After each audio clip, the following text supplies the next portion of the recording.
નમસ્કાર મિત્રો, તમારું સ્વાગત છે તમારી પોતાની યુટ્યુબ ચેનલ હિરેન બેન્કરમાં।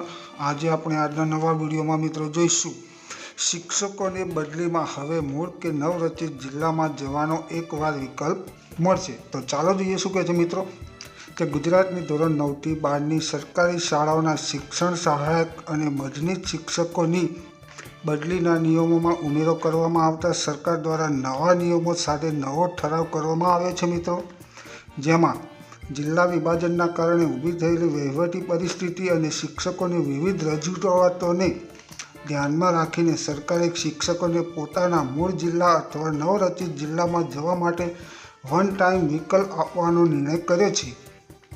શિક્ષણ વિભાગ દ્વારા અગાઉ બદલીના નિયમો તૈયાર કરાયા હતા, જેમાં જિલ્લા વિભાજન અંગે કોઈ જોગવાઈ ન હતી, જેથી કમિશનર ઓફ સ્કૂલની કચેરી દ્વારા દરખાસ્ત કરવામાં આવી હતી, જેને મંજૂરી મળતા હવે જિલ્લા વિભાજન અન્વયે પોતાના મૂળ જિલ્લા અથવા નવરચિત જિલ્લામાં જવા માટે વન ટાઈમ વિકલ્પ મળશે। શિક્ષણ વિભાગ દ્વારા અગાઉ 12 નવેમ્બર 2024ના રોજ બદલીના નિયમો જાહેર કરવામાં આવ્યા હતા મિત્રો। જોકે આ નિયમોમાં જિલ્લા વિભાજન અંગેની કોઈ જોગવાઈ ન હોવાને કારણે વહીવટી પરિસ્થિતિ ઊભી થઈ હતી, જેથી સરકાર સમક્ષ નીતિ નક્કી કરવા માટે દરખાસ્ત કરવામાં આવી હતી મિત્રો। દરખાસ્ત અન્વયે શિક્ષણ વિભાગ દ્વારા ઠરાવ પ્રસિદ્ધ કરવામાં આવ્યો છે, જેમાં અગાઉ જાહેર કરાયેલા બદલી નિયમોમાં સુધારો કરીને જિલ્લા વિભાજન અંગેની નવી જોગવાઈઓ અને શરતો ઉમેરવામાં આવી છે। બદલી માટેની વન ટાઈમ વિકલ્પની શરતોમાં જિલ્લા વિભાજન બાદ નવો જિલ્લો અસ્તિત્વમાં આવ્યો હોય ત્યાં મૂળ જિલ્લામાંથી નવરચિત જિલ્લામાં અથવા નવરચિત જિલ્લામાંથી મૂળ જિલ્લામાં જવા માટે શિક્ષકો પોતાના વિભાગ અને વિષયને અનુરૂપ વિકલ્પ આપી શકશે।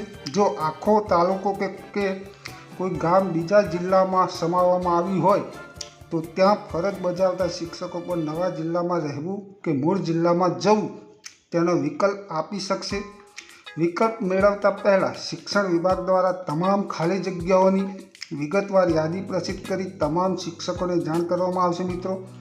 મૂળ અને નવરચિત જિલ્લામાં ફરજ બજાવતા તમામ સરકારી માધ્યમિક અને ઉચ્ચતર માધ્યમિક શિક્ષકોએ નિયત થયેલ વિકલ્પ ફોર્મ ફરજિયાતપણે ભરવાનું રહેશે।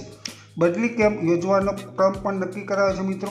સરકારી માધ્યમિક અને ઉચ્ચતર માધ્યમિક શાળાઓના શિક્ષણ સહાયક મદદનીશ શિક્ષકોના બદલી કેમ્પ કરવાનો ક્રમ નક્કી કરાયો છે, જેમાં સૌપ્રથમ વધઘટ કેમ્પ યોજાશે, ત્યારબાદ તબક્કાવાર તાલુકા વિભાજન કેમ્પ જો જરૂરી હોય તો, પછી ત્યારબાદ જિલ્લા આંતરિક ફેરબદલી કેમ્પ, જિલ્લા વિભાજન કેમ્પ જો જરૂર હોય તો, અને છેલ્લે જિલ્લા ફેરબદલી કેમ્પનું આયોજન કરવામાં આવશે મિત્રો। તો જો તમને આ મારી માહિતી ગમી હોય તો બાજુમાં આપેલ બેલ આઇકન બટન દબાવીને ચેનલને જરૂરથી સબસ્ક્રાઈબ કરવા વિનંતી, જેથી કરીને હું કોઈ નવા વિડીયોના અપડેટ કરું તો સૌપ્રથમ તમને તમારા મોબાઈલમાં એના નોટિફિકેશન